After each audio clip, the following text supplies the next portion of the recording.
Well, I had done before Billy. Played with a lot of other artists all through the '80s, as I mentioned, Rainbow, and I toured with Little Steven. I did Cyndi Lauper's World Tour, True Colors. I did Robert Palmer. So when Billy was looking for a new keyboard player, my name sort of popped up in those circles at that point. So I was invited to closed audition, me and one other guy, and I beat him out. Very good. So, yeah, but who knew then? I signed up basically for the River of Dreams tour, which was 1993. It was an 18-month tour. Who knew then that I would still be doing it with him 32 years later? It's worked out well.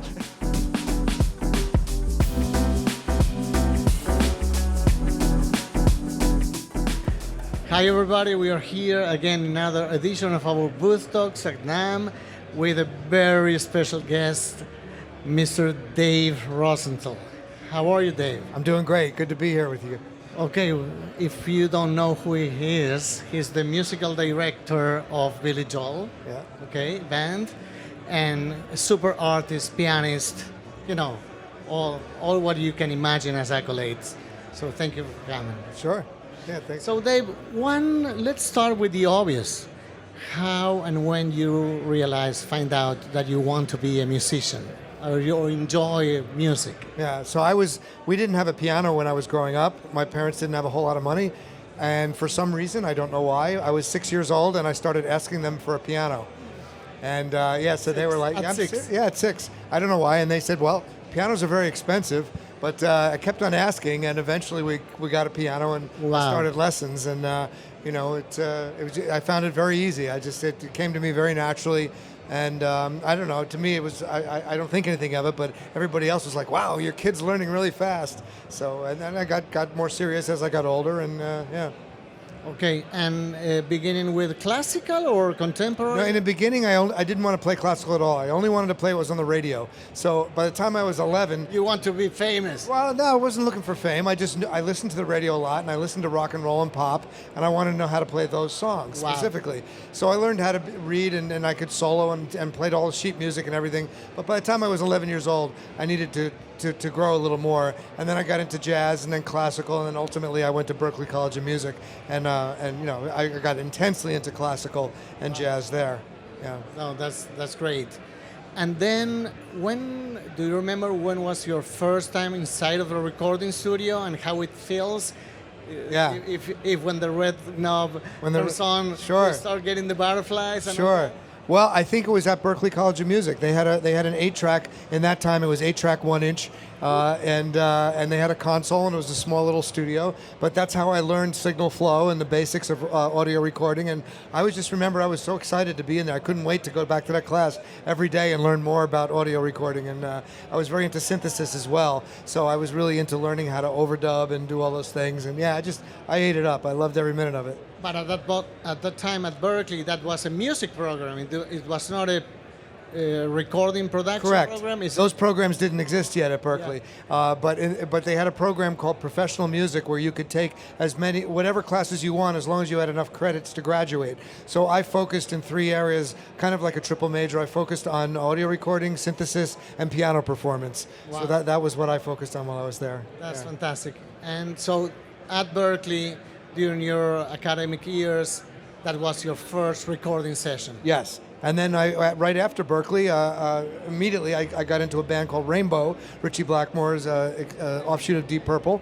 And then I got to go to a real studio, and I made my first album when I was 20 years old. So that was pretty cool. But at that point, I already knew all the basics because I learned signal flow, and signal flow is signal flow, and I knew how to apply it into a real big studio. So I'm sure that the engineer at that time was surprised by you as a musician knowing more or less what's going on, because that was not the normal stuff. He was also surprised when I asked him if I could read every manual in the studio, and I took all the manuals at home every night. I recorded during the day, and then I took the manuals home every night, and I was reading over the manuals of all this gear that I'd never seen before. They had an SSL, and they had all this outboard gear that I had never seen before, and I was like, I've got to know what that is. I got to know what that is, and then I would watch how they would use it, and I learned a ton from just going through that whole recording process. Okay.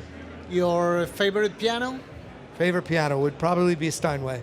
Okay, that's your baby. That's your comfort zone. Yeah, well, I mean, Yamaha makes good pianos. Bosendorfer, Fazioli. You know, there's a lot of good ones. The usual suspects. Yes, but if I had to pick one, it would be Steinway. Yeah. Okay.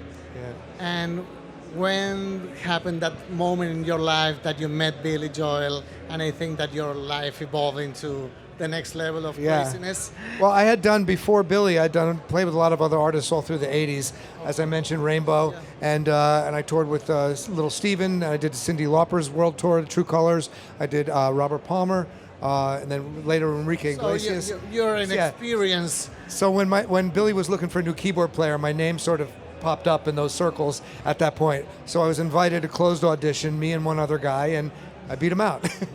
Very good. So, yeah, but who knew then? I signed up basically for the River of Dreams tour, which was 1993. It was an 18-month tour. Who knew then that I would still be doing it with him 32 years later? It's worked out well. I think no two ways about it. Yeah. It's a good success story. Yeah. You know, I have the chance of watch the concert at Madison Square Gardens. How you are able to make this amount of repetitive concerts without don't feel them repetitive? How you create the magic, keep the fire, even you're repeating some of the tunes so many years. Right. Years and years. Well, first of all, no two shows come out the same. We change the set list all the time, especially when we did 104 shows at Madison Square Garden. No two shows came out the same. So that helps keep it fresh. But also, you know, I genuinely love his music and I really enjoy playing it.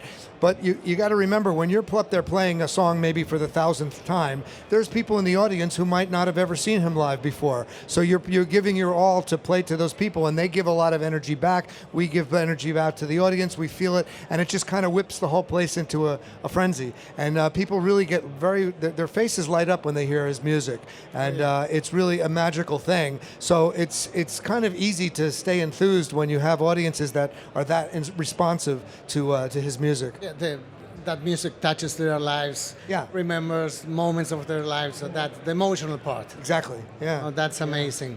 So, what is next in your career?